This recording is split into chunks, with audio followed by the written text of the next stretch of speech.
पौ फाटी पगरा भया, जागी जिया जून, सबका हो को देत है वो चोंच समाना चून।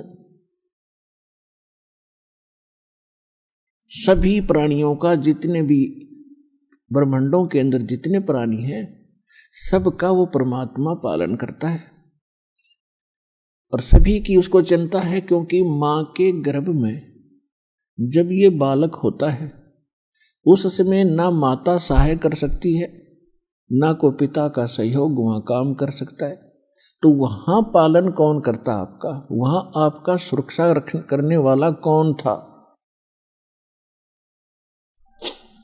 तो वहां भी उस परमेश्वर ने ही आपकी सुरक्षा की, आपका पोषण किया। चाहे जुगाड़ कुछ भी जोड़ा उसने, कोई तरीका बनाया, मां की नाभि से आपकी नाभि जोड़ दी और आपका शरीर पुष्ट हुआ। और मां के गर्भ में आप बहुत दुखी होते हो, ऊपर को पैर होते हैं, नीचे को सिर होता है, और बाहर आके आप भगवान भूल जाते हो। कबीर साहब कहते हैं, दुख में सुमरण सब करे, सुख मुकुर ना कोय, जय सुख में सुमरण करो, तो दुख कहे को होए। परमात्मा याद दिलाते हैं कि जब तुम पर आपत्ति आ जाती है तब तो भगवान दिखाई देता है, और जब तक तुम्हारे पूर्व जन्म के संस्कार ठीक होते हैं, आपके पुण्य चलते हैं और आप अपने आप को सुखी महसूस करते हैं। वैसे तो यहां सुख है नहीं, हम झूठे सुख को ही सुख मान बैठे। कबीर साहब कहते हैं, झूठे सुख को सुख है ये मान रहा मन मोद, जो सकल चबीना काल का कुछ मुख में कुछ बोध। फिर भी जब तक हम सुखी महसूस करते हैं तो भगवान से कोसों दूर रहते हैं। और भगवान की पूजा कैसी करते हैं? महीने 2 महीने 6 महीने में कभी इष्ट धाम पर मत्था टेक आए, शुक्रवार मंगलवार को प्रसाद बांट दिया, किसी दिन व्रत रख लिया। और अधिक लोग वर्तमान में तो नास्तिक ही हो चुके हैं, क्योंकि समय पर टूक मिल रहा है, अच्छी व्यवस्था होगी है, शिक्षा होगी है, अच्छी पोस्ट होगी है, खूब परमात्मा ने बुद्धि दे दी, अपने बच्चों को इन्होंने ट्यूबवेल लगा लिए हैं, नहरें अच्छी बना ली हैं, बढ़िया आहार समय पर मिलने लगा। अब भगवान से कोसों दूर हो गए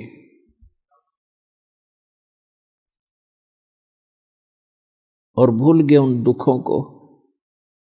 परमात्मा कहते हैं, इसे सुख के आग लगे जो भगवान ते दूर करे।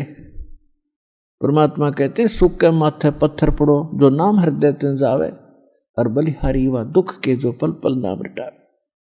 पुराने समय में हमारे पूर्वज बताया करते थे बुजुर्ग कि वर्षा ना होती थी, भगवान को याद किया करते थे, कोई भी दुख आता था भगवान को बैठकर याद करते थे, हमारी आपदाएं टला करती थी।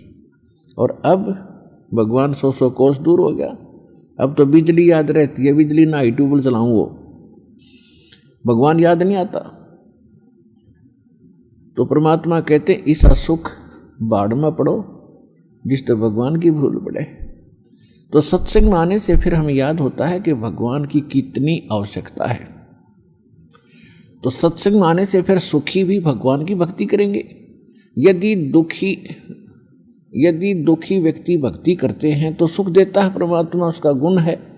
और यदि सुखमय ही भक्ति करते रहें तो दुख ना हो। और मूल काम मनुष्य जीवन का भक्ति ही करना था, वो हम भूल चुके थे। तो इसका ज्ञान संत और परमात्मा ही दिलाते हैं, सतगुरु दिलाते हैं। सतगुरु का बहुत अभाव हो गया और सत्संग सुन सुन कर इंसान बहरे हो गए। ये नकली संतों के अटपट खटिन, उनको बात का पता नहीं, कोई कख इनको पास नहीं। श्रद्धालु उनके ऊपर डिवोट होकर के, समर्पित होकर के अपना जीवन नाश कर गए। इतना बिगाड़ दिया धार्मिक इस मार्ग को, अब सेट करना दास के लिए कितना कठिन हो रहा है। इतने टीवी चैनल चलते हैं, सब पर कोरी बकवाद घड़ी जाती है इन संतों के द्वारा, कख भी पता नहीं, और सब सुन सुन कर बहरे हो लिए और उनको फाइनल मान चुके।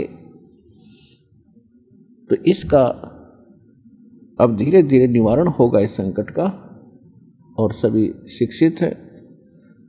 देख रहा है दास के इतना विपरीत मार्ग है समाज के और पूर्व ज्ञान के, और उसके बाद भी कितनी सफलता मिली है, क्योंकि इसमें सत्यता घनी है और सत्य को कोई मिटा नहीं सकता। वो अपना स्थान बनाया करती है, लेकिन उसकी स्पीड स्लो होती है। भले ही धीरे धीरे चलेगा, लेकिन ये सफल होगा और एक दिन पूरा विश्व इस ज्ञान को और इस भगवान को स्वीकार करेगा और उद्धार होगा, सुखी होंगे।